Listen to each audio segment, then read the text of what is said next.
Welcome to IAS project. In this video, let's talk about society during later Vedic period. Kings were also lenient towards Brahmanas. Why? Because Brahmanas prayed for the victory of their kings. Even when there were wars and battles, let's say a king has attacked other kingdom and then he has captured that kingdom.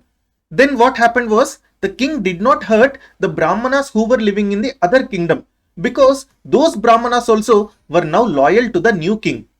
So whoever was the ruler, it did not matter to Brahmanas. Brahmanas were not harmed by the kings. However, sometimes what happened was the Brahmanas resented the Kshatriyas. When I say Kshatriyas, I am talking mainly about the ruling kings and the ruling class. And they resented these Kshatriyas mainly because Kshatriyas occupied the positions of power and supremacy. Because of this, Brahmanas generally resented Kshatriyas. But whenever Brahmanas and Kshatriyas were against Vaishyas and Shudras, they became united. So we can say that within the hierarchy of the Varna system, what happened was Brahmanas resented Kshatriyas, but Kshatriyas and Brahmanas joined together when they opposed Vaishyas and Shudras. Similarly, when Shudras were to be opposed, all the three, that is Brahmanas, Kshatriyas and Vaishyas, also joined together and then they opposed the Shudras. So ultimately, Shudras were the main sufferers in the Varna system. So that was about Brahmanas and Kshatriyas. Now let's talk about Vaishyas. Vaishyas were basically the common people. Common people simply means vis. We already know that the word Vaishya actually has the origin in the word vis. Vaishyas performed different activities which were mainly related to production of goods and services. For example, they did agriculture and produced food. They reared cattle and they also did artisan works like making pottery, making iron implements and other activities. So from this we can understand that initially Vaishyas were not traders. However, towards the end of Vedic period, they also began trade. Please note this point. This is very important because when we study about Buddhism and Jainism, we will learn that it was mainly the Vaishyas who were supporting Buddhism and Jainism. Because Vaishyas were traders and then they became rich because of this trade.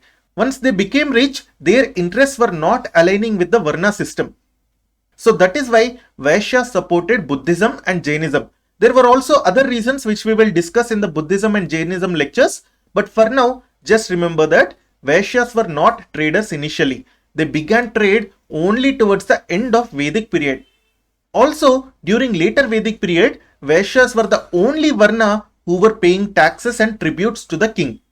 So Brahmanas were not paying any taxes, Kshatriyas were not paying any taxes and Shudras were also not paying any taxes. It was only the Vaishyas who were paying the taxes because Vaishyas were involved in production activities like agriculture, cattle breeding, pottery, smithery and other works.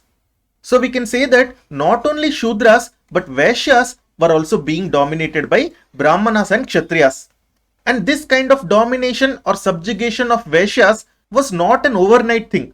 So this was basically a protracted process and it took many years within the Vedic period. And finally what happened was these Vaishyas were subjugated into paying tributes and taxes to the king. However, everything was not bad for Vaishyas. Vaishyas also got some benefits from Varna system. Let's look at some of those benefits that Vaishyas got from the Varna system. So Brahmanas, Kshatriyas and Vaishyas were mainly considered as the three higher Varnas. They were also called as Dvijas. The word Dvija means twice born.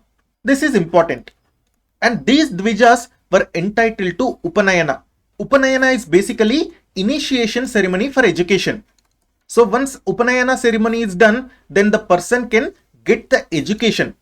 So that is why we can say Brahmanas, Kshatriyas and Vaishyas were allowed Upanayana. That means they were allowed education. But Shudras were not allowed this Upanayana ceremony and they were not allowed to wear the sacred thread. Moreover, Shudras were also not allowed to recite Gayatri Mantra. This again shows that there is an imposition of disability on the Shudras. Shudras were not allowed Upanayana or education.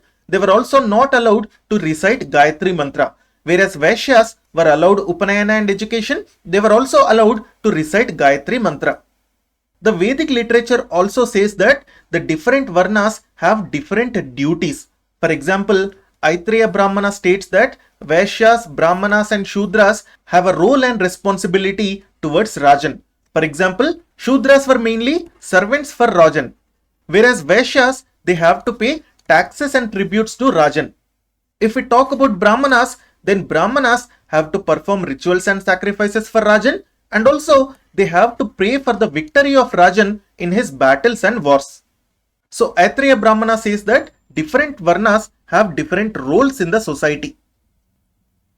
Generally speaking, later Vedic literature put a separation between higher three Varnas and Shudras. So if this is the hierarchy, then most of the times later Vedic literature considers Brahmanas, Kshatriyas and Vaishyas as a group and Shudras as another group.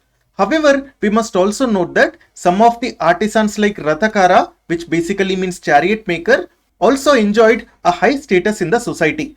For example, the Rathakara family was allowed Upanayana also. These Rathakara family members were allowed to get education. So with this example, we can say that the Varna system was developed in later Vedic society.